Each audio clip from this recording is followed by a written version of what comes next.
اسے اچانک کیا ہو گیا؟ در نایاب دھلناپے کا حصار توڑ کر گردن اٹھا کر غور سے اسے دیکھنے لگی۔ Excuse me.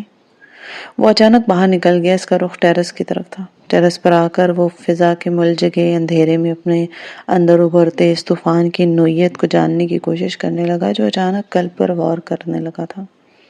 کیا تھا یہ؟ احساس جرم یا بے سود جنون کا پچھتاوا؟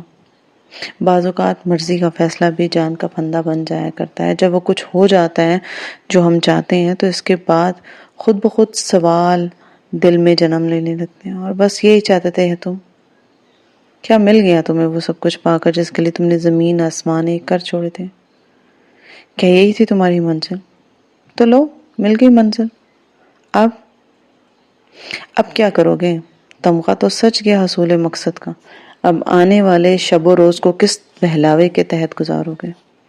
ایسے میں اب تک کی گئی ساری جدوجہد اچانک بیمانی لگتی تھی۔ نیچے لان میں فقط آرائشی روشنیاں جاگ رہی تھی۔ ہر ذی نفس نیند کی گرفت میں تھا۔ رات کا تیسرا پہر تھا۔ آسمان کے ستارے بھی غنودگی اوڑھنے لگے تھے، اور یوں محسوس ہو رہا تھا کہ ہر شے رات کی ساحرہ کے پھیلے ہوئے بازوں کے نیچے خوابیدہ اور خاموش ہے۔ اس کی سمجھ میں نہیں آ رہا تھا کہ کون سا احساس اسے اتنے سحر انگیز ماحول سے کھینچ کر باہر لے آیا۔ کافی دیر تک وہ دونوں ہاتھ پشت پر باندھے ٹہلتا رہا اور پھر اندر آ گیا۔ دوبارہ دروازہ لاک کیا اور مڑا تو اچانک چونک گیا۔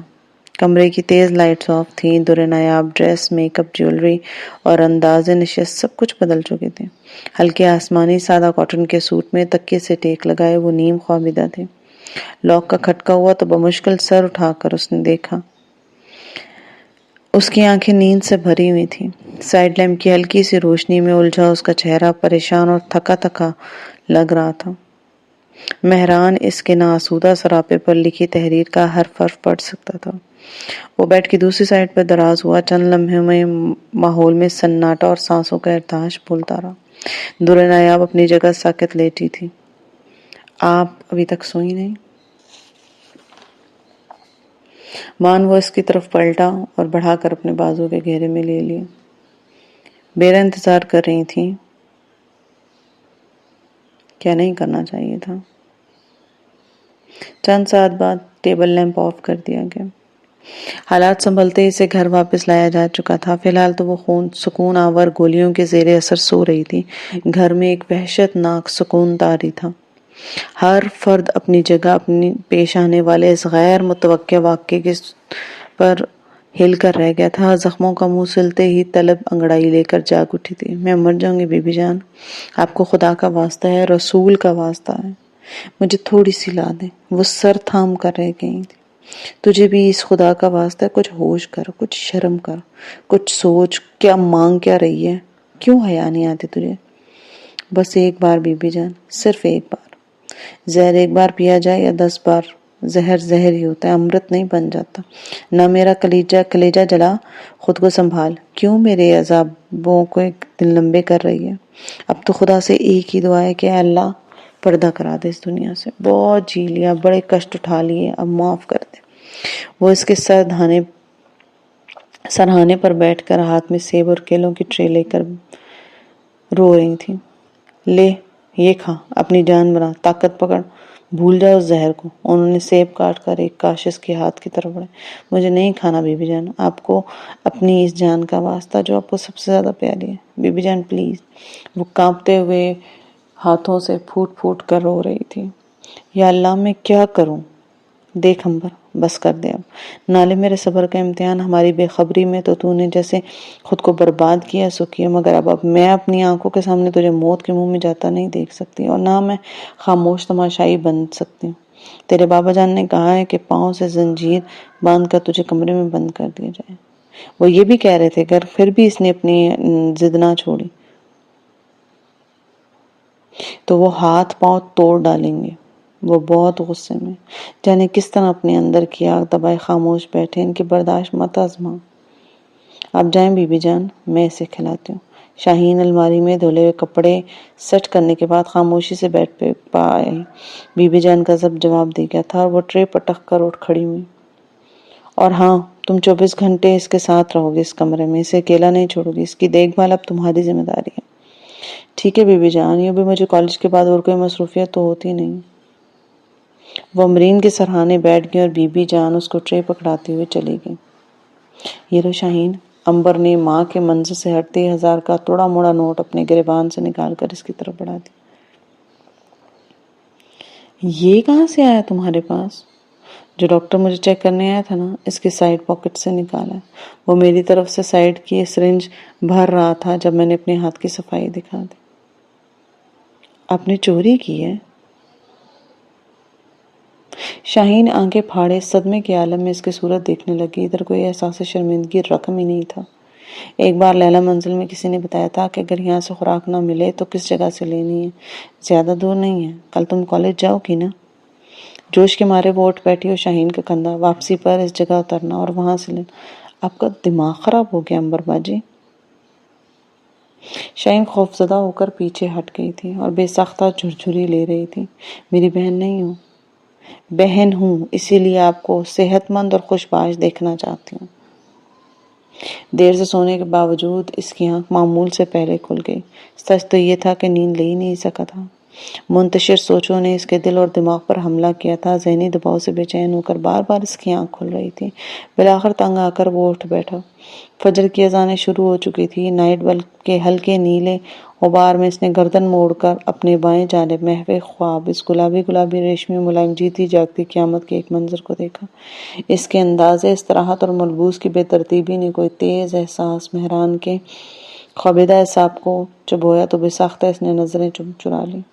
وہ احساس عجیب تھا، حالانکہ مرد ذات اس قسم کے احساس سے دوچار نہیں ہوتے، کم از کم اس صورت میں کبھی نہیں ہوتے جب استحقاق بھی ہو، لیکن پھر بھی وہ اس احساس سے نجات نہ پا سکا۔ اسے لگا جیسے اس کی ذات کی کوئی خاص چیز کھو گئی ہو۔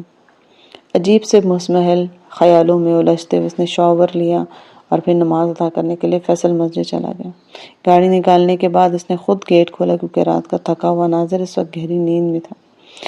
نماز اور تسبیح کے بعد وہ کچھ دیر تک مسجد کے احاطے میں پھرتا رہا، پھر باہر آ گیا اور آس پاس کی خاموش اور سرسبز سڑکوں پر جاگنگ کے انداز میں چلنے لگا۔ شام کو ولیمہ تھا اور میریٹ ہوٹل میں تھا۔ اس نے شادی کے لیے نینی کے اصرار پر 1 ہفتے کی چھٹی لی تھی، مگر اب یہ سوچ رہا تھا کہ 5 دن گھر بیٹھ کر کیا کرے گا۔ وہ گھر واپس آیا تو استقبال ہوا زور شور سے بجتے ڈیک سے۔ سفیان اور ناظر موقع محل کا فائدہ اٹھا کر جی بھر کے اپنی حسرتیں پورے کر رہے تھے۔ گانے بج رہے تھے، سب لوگ ناشتے کی میز پر جمع تھے۔ میرون اور سبز کمبینیشن کے ہلکے کام والے چوڑی دار پجامے اور فراک میں ملبوس، میک اپ سے مبرا، تر و تازہ چہرہ لیے در نایاب نینی کے حصار میں شرمائی سے بیٹھی تھی۔ ناظر، سفیان، ناظر اور نینی کے علاوہ در نایاب کی عزیز دوست عروسہ بھی اپنے شوہر کے ہمراہ موجود تھی۔ وہ لوگ میکے کی طرف سے ناشتہ لے کر آئے تھے۔ کیا حسب حال گانا لگایا ہے، مگر مسٹر دیور تم کس حساب میں انہیں سنا رہے ہو؟ کہاں ہیں ان جذبات کے حقیقی عکاس محترم جناب ایس پی، بلکہ S S P Mehran Afridi? Uroosa اپنے مخصوص بے تکلف انداز میں گویا ہوئی۔ سمجھ لیجئے پس پردہ وہی اظہار کر رہے ہیں۔ سفیان کون سا کسی سے کم تھا؟ ارے واہ، خواہ مخواہ سمجھ لیں۔ ڈیک مسلسل بج رہا تھا۔ مہران بھائی آ جائیں تو ہمیں اجازت دے دیجیے گا آنٹی، ہم نایاب کو لینے آئے ہیں۔ ٹھیک ہے بیٹے، ہم لوگ شام کو آئیں گے، بہو کے لیے پارلر میں ٹائم رکھا ہے۔ ان لوگوں کی کل شادی ہوئی، آج ولیمہ اور ایک ہم ہیں۔ سفیان نے سرد آہ بھری جو اس کے کہکے میں اور چھیڑ چھاڑ شروع ہو چکی تھی تو اسے اس بات کو سنبھالنا دشوار ہو گیا۔ مہران خاموشی سے سیڑھیوں کے راستے اوپر چلا گیا۔ بستر پر پڑا ریشمی دوپٹہ، واش روم سے اٹھتی زنانہ وجود کی مہک اور ڈریسنگ ٹیبل پر بکھری میک اپ کی اشیاء صاف اعلان کر رہی تھیں کہ اب اس کا وجود اس کمرے اور پرائیویسی کا بٹوارا ہو چکا تھا۔ وہ عجیب ہارے ہوئے انداز میں بستر پر بیٹھ گیا اور سر ہاتھوں سے تھام لیا۔ وہ بہت تھکے قدموں سے کالج بس سے اتر کر گھر کی طرف جا رہی تھی جب پشت سے آواز آئی، السلام علیکم۔ اسے موڑ کر دیکھا، نیلی جینز اور ریڈ شرٹ میں سیاہ گوگلز میں ہاتھ میں پکڑے وہ اپنے بائک سے ٹیک لگائے گویا منتظر تھا۔ وعلیکم السلام۔ میں اپنا اطمینان کرنا چاہتا کہ دوبارہ وہ لڑکا آپ کے راستے میں تو نہیں آیا. جی کچھ دن سے تو نظر نہیں آیا. واقعی ایک ہفتہ چلا ہوا تھا جب سے وہ نظر نہیں آ رہا تھا. میں شاید پہلے چکر لگاتا مگر فاریہ کے نکاح کی تقریب تھی اور اسی کے انتظام میں مصروف تھا اس لیے. کیا فاریہ آپی کا نکاح ہو گیا؟ مبارک ہو آپ کو. میرا خیال تھا کہ قریبی دوست ہونے کے ناطے فاریہ امبرین اور اس کی فیملی کو ضرور انوائٹ کرے گی، مگر معلوم نہیں کیا وجہ بنی. میرے استفسار پر اس نے بتایا کہ اس کے امبرین یا اس کے گھر والوں کے ساتھ تعلقات ختم ہو گئے ہیں. کیا دونوں میں کوئی ناراضگی چل رہی ہے؟ وہ حقیقتاً پریشان تھا. ایسی کوئی بات نہیں ہے، بس حالات ہی کچھ ایسے ہو گئے ہیں کہ کنارہ کشی موضوع حل دکھائی دینے لگا. اتنا تو اس سے پہلے امرین بتا چکی تھی کہ فاریہ مہران کے بھائی سفیان سے بیائی جا رہی ہے. کنارہ کشی؟ اظہر اس کے صبحی تر و تازہ چہرے کی طرف دیکھتے ہوئے کچھ سوچنے لگا. بہت عرصہ پہلے جب وہ خود بھی نوجوانی کی ابتدائی بہاروں سے متعارف ہو چکا تھا، دل کے پردے پر ایک مسحور، معصوم اور متوالی شبی بڑی بے ساختگی کے عالم میں جلوہ افروز ہوئی تھی. وقت گزرتا گیا مگر وہ شبی دھندلی ہونے کے بجائے مزید واضح اور شفاف ہونے لگی. تب وہ جونیئر کیڈٹ تھا، پھر لیفٹیننٹ اور اب عنقریب کیپٹن کا عہدہ سنبھالنے والا تھا، مگر دل کی اسکرین پہ سجی مورت میں کوئی تبدیلی واقع نہیں ہوئی تھی. اس کے برعکس اس شبی کے رنگ اور گہرے اور نمایاں ہوتے چلے گئے، حتیٰ کہ ایک دن وہ مجسم اس کے نظروں کے سامنے آ گئے. اب وہ جب اسے مل گئی تھی تو کنارہ کشی کا تو سوال ہی نہیں پیدا ہوتا. وہ عرشین اور امبرین کے حوالے سے فاریہ کی یکلخت خاموشی پر متفکر تو تھا، مگر معاملے کے اس حد درجہ سیریس ہونے کا اندازہ نہیں تھا اسے. مجھے اجازت دیجیے گا، یہاں کھڑے ہونے مناسب نہیں لگتا. شاہین اس کی سوچوں سے بے نیاز اپنے دھن میں گویا تھی اور وہ بے چینی سے ادھر دیکھ رہی تھی کہ بابا جان کی نظر نہ پڑ گئی تو. آج کل تو یوں بھی امرین کی وجہ سے پورے گھر پر ہیبت تاری تھی. اس نے جھرجھری سی لی. I'm sorry، آپ پلیز جائیے. اظہر نے فوراً بائک سٹارٹ کی اور خداحافظ کہہ کر چلا گیا. کیا حال ہے کافر حسینہ؟ وہ بھی چند ہی قدم چلی تھی جب چلبلاتی شوخ آواز اس کے کان میں پڑی. بڑی ملاقاتیں ہو رہی ہیں بھائی، ہم سے تو وہی خوش قسمت نکلا. شاہین کے قدموں میں جیسے چکی کے پاڑ بن گئے. وہ ہراساں ہو کر مڑی تھی، شاید اظہر وہاں کھڑا ہو. وہ جا چکا ہے میری ننھی چڑیا، ہمیں بھی کبھی خدمت کا موقع دو. ہم تمہارے زیادہ اپنے ہیں، یہیں کے رہنے والے. میرا راستہ چھوڑو. کیا بجلیاں بھر دی ہیں اس فوجی جوان نے؟ لہجہ ہے کہ تلوار ہے بھائی، دفع ہو جاؤ یہاں سے.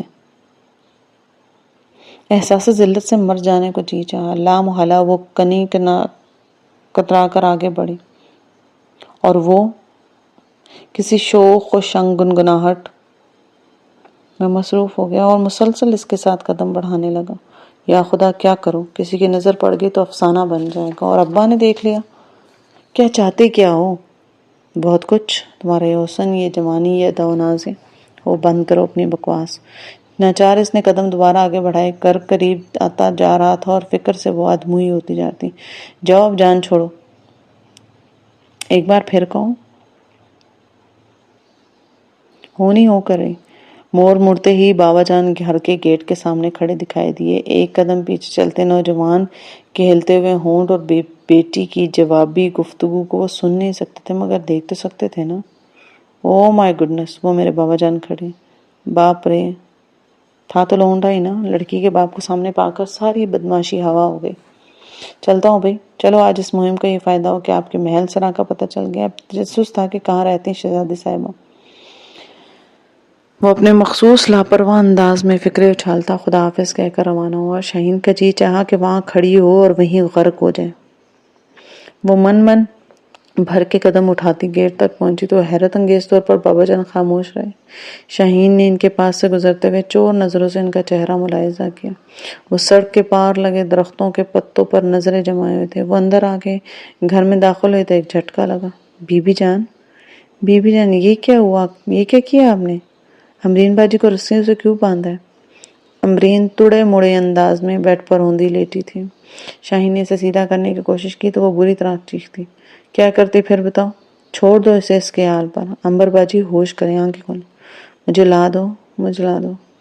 کیا لا دیں؟ کیا چاہیے امبر باجی؟ کیا تجھے نہیں پتا وہ کیا چاہتی ہے؟ بی بی جان شاہین پر بگڑنے لگی. چل چھوڑا اسے اور باہر آ. بی بی جان اس کی حالت تو دیکھیں، آپ کو اس پہ ترس نہیں آتا؟ یہ مر جائے گی اس طرح؟ نہیں مرے گی، اسی طرح تو یہ ٹھیک ہوگی۔ دل پہ تو بھی بھاری پتھر رکھ لے، مجھے دیکھ، میں تو وہاں ہوں نا، نہ زخموں کے منہ کھول، آجا باہر۔ کھانا کھلایا ہے ایسے؟ کچھ نہیں کھا رہی۔ وہ مارے بندے اس کے پاس سے ہٹ گئی، مگر رات کو جب سونے کے لیے اس کے کمرے میں آئی تو اس کی آواز میں آزاری تھی۔ وہ بین سن کر دل پگھلا چکی تھی۔ میں تیری منت کرتی ہوں، تیرے پاؤں پڑتی ہوں شاہین، میری بہن مجھے بچا لے۔ باتھ روم لے جانے کے لیے شاہین نے اس کے ہاتھ پاؤں کھولے تو امبرین اس کے قدموں میں گر گئی۔ امبر باجی خدا کے لیے میری زندگی بچا لے شاہین، نہیں تو مجھے چھری لا دے، میں اپنے آپ کو خود کاٹ لوں گی۔ میں لمحہ لمحہ مر رہی ہوں شاہین، میں مر رہی ہوں۔ میں آپ کے لیے کیا کر سکتی ہوں امبر باجی؟ کچھ بھی تو نہیں ہے میرے بس میں۔ ہے نا، ہے، تمہارے بس میں ہے شاہین۔ اچھا بتائیں کیا کروں میں؟ وہ ادھر پیر ودائی کے پاس ایک جگہ ہے اس پلازے کے نچلے فلور پہ۔ اچھا ٹھہرو، قلم دو، میں تمہیں لکھ کر دیتی ہوں، وہاں سے مل جائے گی۔ میں اس طرف کبھی نہیں گئی امبر باجی، میں راستہ بھول جاؤں گی۔ نہیں بھولے گی میری پیاری بہن۔ وہ جھپٹ کر کاغذ الماری سے نکالنے لگی۔ مگر میں جاؤں گی کیسے؟ کل جب تم کالج سے واپس آؤ گی نا تو گھر مت آنا، پہلے وہاں جانا۔ لیکن میرا کالج کا روٹ دوسرا ہے اور پھر کالج بس سے آتی ہوں۔ کل بس سے مت آنا نا، اگر کسی نے دیکھ لیا تو میں پھنس جاؤں گی۔ کون دیکھے گا؟ فرض کریں بابا جان مل گئے تو انہیں کیا جواز پیش کروں؟ کیا کہوں گی کہ یہاں کیا لینے آئی ہوں؟ ظاہر ہے نا کہ وہ جگہ میرے کالج کے راستے میں نہیں آتی، اور کبھی اکیلی مارکیٹ میں گئی نہیں، کبھی کالج پرائیویٹ میں نے ٹرانسپورٹ بھی نہیں لی۔ کیا بہانہ کروں؟ کیا کہوں گی؟ نہیں امبر باجی، میں ایسا نہیں کر سکتی۔ کوئی اندھینی دیکھی طاقت اسے احساس دلا رہی تھی کہ وہ پھنس جائے گی۔ میری زندگی کے لیے بھی نہیں شاہین۔ جانے کیا تھا اس کے اس ایک جملے میں کہ شاہین کا دل ڈاواڈول ہوا۔ اس پر مستعد صبح جب وہ کالج کے لیے اٹھی تو امرین کی ہوش سے بیگانہ کیفیت دیکھ کر وہ نہ چاہتے ہوئے بھی اس کی بات ماننے کو تیار ہو گئی۔ کچھ بھی تھا تو وہ 17 برس کی ایک کمسن و نامہ سمجھ لڑکی تھی جس سے بہن کی آزاری نہیں دکھے جا رہی تھی۔ حالانکہ جو وہ مانگ رہی تھی نا وہ اسے زندگی نہیں دے سکتی تھی، بلکہ اسے زندگی سے دور لے جانا چاہ رہی تھی۔ یہ امرین کی مدد نہیں تھی، اسے وقتی تسکین دینے کے لیے زہریلا نشہ تھا جو وہ اسے فراہم کرنے جا رہی تھی۔ سارا دن کالج میں وہ ذہنی طور پر غیر حاضر رہی، بار بار خیال آتا نہ جانے کیوں اس کی نظروں میں طرح طرح کے بھیانک خاکے کھینچے جا رہے تھے۔ شاہین، کالج بس نکلنے والی ہے، ادھر گیٹ پہ کھڑی کیا سوچ رہی ہو؟ چھٹی کے وقت اس کی کلاس فیلو نے اس سے پوچھا۔ آج میں کالج بس پر نہیں جاؤں گی، وہ بتا کر ڈرتے ڈرتے گیٹ سے باہر نکلی، اور پہلی دفعہ وہ یہ سفر طے کرنے جا رہی تھی، اس لیے خوف و ہراس میں ملبوس تھی۔ ایسا کرتی ہوں ٹیکسی لے لیتی ہوں۔ بہت سوچ کے بعد اس نے فیصلہ کیا۔ امرین کا دیا ہوا 1000 روپے کا نوٹ اس کی بیگ کی جیب میں تھا، اسی میں سے کرایہ دیا جا سکتا ہے۔ مطلوبہ مقام پر پہنچتے اسے پھر سے ڈر لگنے لگا۔ سامنے پر بسیں اور ویگنوں کا اڈا تھا، بے تحاشا ٹریفک، بے شمار لوگ اور پلازے میں بنی رنگ برنگ چیزوں کی دکانیں۔ نیلی وردی والے پولیس بھی کہیں یہیں دکھائی دے رہے تھے۔ اگر کسی نے مجھے ہیروئن لیتے ہوئے دیکھ لیا تو پولیس نے پکڑ لیا تو پھر میں کیا کروں گی؟ اب یہاں تک آ گئی ہو تو مزید ہمت کر لو۔ امرین کا بلکتا سسکتا سراپا اس کے آگے آ گیا۔ ٹیکسی سے اتری ہمت کر کے، اور کالج کے یونیفارم میں پھرنا اس کو آکورڈ لگ رہا تھا، مگر مجبوری تھی۔ پلازے میں داخل ہونے کے بعد اس نے ہر قدم پر لوگوں کی نظریں اپنے جسم پر سوراخ کرتے ہوئے محسوس کی۔ مطلوبہ فلور پر پہنچ کر اس نے ماتھے سے پسینہ پونچھا اور امرین کی ہدایت کے مطابق رابطے کے کوڈ ورڈز کاؤنٹر پر بیٹھے مونچھوں والے پٹھان کے آگے دہرائے۔ یہ کوڈ ورڈ لیلا شاہ کے بندوں کے حلقے میں استعمال ہوتا تھا۔ آدمی ٹٹکا اور اس کی شکل صورت دیکھنے لگا۔ کتنے کا مال چاہیے؟ شاہین نے 900 روپے نکال کر کاؤنٹر پر رکھ دیے۔ دکاندار نے جھک کر سفید پاؤڈر کی 3 تھیلیاں اٹھائیں اور اس کے آگے پھینک دی۔ جلدی سے شکل گم کرو، آج کل بڑا سخت ہے۔ شاہین نے فوراً مال جو ہے وہ اپنے بیگ پہ ڈالا اور تیز سے قدم اٹھاتی باہر نکل گئی۔ وہ کسی ٹیکسی کی تلاش میں تھی جب بدقسمتی سے ناصر سے ٹکراؤ ہو گیا۔ وہ ابھی ایک ویگن سے اترا تھا اور اس پر نظر پڑتی ہی تیر کی طرح اس طرف لپکا۔ کیا؟ صدقے جاؤں، تو میرا انتظار کر رہی تھی۔ شاہین کا خون خشک ہو گیا۔ یا اللہ، ایک نیا امکان۔ یہاں کیا کر رہی ہیں؟ وہ دفتن ایک ویگن سٹینڈ کے پاس رکتی ریڈ سوزوکی پر نظر جان پڑی۔ گاڑی عدنان چلا رہا تھا اور بابا جان ساتھ والی سیٹ پر بیٹھے۔ اس کی نظریں براہ راست شاہین اور اس کے سامنے لڑکے پر جمی تھی. زمین و آسمان اس کی نظروں میں گھوم کر رہ گئے تھے. شاہین کے اندر خوف و دہشت کی ایک لہر دوڑ گئی تھی. وہ بنا کچھ سوچے سمجھے بغیر وہاں سے بھاگ کھڑی ہوئی. ارے حضور کیا ہو گیا؟ وہ چاہتے تھے کہ بس وہ بابا جان اور اپنے بھائی کی نظروں سے گم ہو جائے، کیونکہ وہ اس کو ناصر کے ساتھ دیکھ چکے تھے. اس سے پہلے بھی یہ لڑکا ان کی نظروں میں آ چکا تھا، اور وہ یہی سمجھیں گے کالج سے کے بعد وہ اس سے ملنے کے لیے یہاں گھوم رہی ہے تو اس کے ساتھ کیا سلوک ہوگا، اس کا کیا حشر ہوگا. یہ سوچ کر اس کی روح لرزا گئی. وہ ان کی رسائی سے دور بھاگنا چاہتی تھی. کئی لوگوں نے اسے دیکھ کر پاگل کی بچی کہہ کر نظر انداز کیا. جانے کس کس سے ٹکرائی تھی، کن کن رستوں سے گزری تھی اور کہاں کہاں سے موڑ مڑی تھی. اسے تو ان باتوں کا احساس ہی نہیں تھا. ناصر کی آواز کہیں دور رہ گئی تھی. بھاگتے بھاگتے مڑی اور اسی لمحے تیز سے آتی ہوئی کرولا سے ٹکرا کر گر پڑی. ڈرائیو کرنے والے شخص نے بڑی مشکل سے بریک لگائی تھی، اسے بچایا، اور ورنہ وہ ٹاپ گیئر پر 100 میل کی رفتار سے دوڑتی بھاگتی گاڑی اس کے نازک وجود کو ریزہ ریزہ کر جاتی. کیا آپ کا دماغ خراب ہو گیا مس؟ شاہین چکراتے ہوئے سر کو تھام کر اٹھنے کی کوشش کرنے لگے جب ایک پختہ عمر کا باروب اور پروکار نظر آنے والا گرے سوٹ میں ملبوس سوبر مرد اس کے قریب آ کے جھکا. اس کے جھکنے سے ایک سحر انگیز خوشبو اس کو محسوس ہوئی. شکر ہے خیریت گزری. اٹھیے اب. کہاں جا رہی تھیں اب، اور کہاں جانا ہے آپ کو؟ وہ غالباً اس کی مدد کرنے کے لیے سنجیدہ تھا. شاہین نے غور سے اس کا شاندار سراپا دیکھا. مرد کے ایک ایک انداز میں بردباری، وقار اور مردانگی کی پختگی نمایاں تھی. وہ اس کے نقوش اس کو مانوس لگ رہے تھے، یوں جیسے کسی شناسائی کی رمق محسوس ہو رہی ہو. مجھے یہاں سے لے چلیں، میں کچھ آگے جا کر اتر جاؤں گا. آئیے. اس نے فرنٹ ڈور کھولا اور پھر ڈرائیونگ سٹارٹ کی. گاڑی تیز رفتاری سے آگے بڑھنے لگی. شاہین کا دل بہت تیز سے دھڑک رہا تھا. میں یہاں کیا کرنے آئی تھی؟ میں سے کہاں جاؤں گی؟ کیا کروں گی؟ کیسے ہوگا؟ بہت سے خیالات آپس میں گڑبڑ ہو رہے تھے. یوں لگ رہا تھا جیسے ذہن کہیں اور اڑ رہا ہے. یہ تو اس نے پلٹتے ہی دیکھ لیا تھا کہ عدنان بابا جان کے اشارے پر گاڑی روکنے کے بعد نیچے اترا تھا. یقیناً اس کو آگے بڑھ کر پکڑنے والا تھا، مگر وہ بھاگ گئی تھی. گویا اس کا بھاگنا بابا جان اور عدنان دونوں کی نظروں میں آ چکا تھا، اور وہ کس کو اپنی صفائی دے گی. حالات ہر لحاظ سے اسے مجرم بنانے پر تلے ہوئے تھے. بابا جان نے 2-3 بار ناصر کو اس کے آس پاس دیکھ بھی لیا تھا. وہ جانے کس طرح اب تک ضبط کیے بیٹھے تھے، اور کیا سوچ کر کل روک کر پوچھ گچھ نہیں کی، مگر آج تو آدھی پار ہو گئی. اسے اس وقت کالج میں ہونا چاہیے تھا، اور اس کے برعکس وہ ایک بالکل انجان روٹ پر ایک انجان لڑکے کے ساتھ کھڑی باتیں کرتے ہوئے پکڑی گئی تھی. اس لیے باپ اور بھائی کو دیکھ کر مجرموں کی طرح بھاگ کھڑی ہوئی تھی. شاہین نے گہری سانس لی تھی. وہ گھر جا کر کس منہ سے اپنی برات کا یقین دلائے گی؟ کیا ثبوت پیش کرے گی کہ وہ کیا لینے گئی تھی اس جگہ پر؟ اس نے غیر ارادی طور پر اپنے گھٹنوں پہ رکھے بیگ کو ٹٹولا. ثبوت تو اندر پڑا تھا نا. کہاں جانا ہے آپ کو؟ بالآخر وہ صاحب تنگ آ گئے اور انہوں نے اس کی طرف دیکھ کر پوچھا. شاہین نے ہڑبڑا کر ادھر ادھر دیکھا. وہ تو F7 کی طرف آ گئے تھے. میرا گھر پیچھے رہ گیا. ادھر انڈسٹریل ایریا کی طرف موڑ لیجیے. لا حول ولا قوت. پہلے کیوں نہیں بتایا؟ وہاں سے تو بہت نزدیک تھا. آپ پر افتاد کیا پڑی ہے محترمہ؟ کیوں عجیب پاگلوں کی طرح سب بیہیو کر رہی ہیں؟ کچھ نہیں.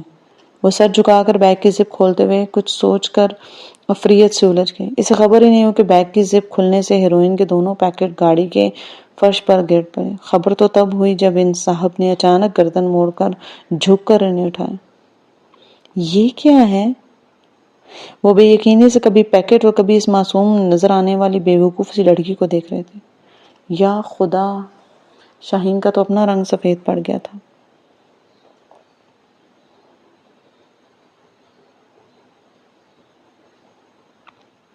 کیا ہوگا اگلی قسط میں؟ کون ہوگا یہ ڈرائیور؟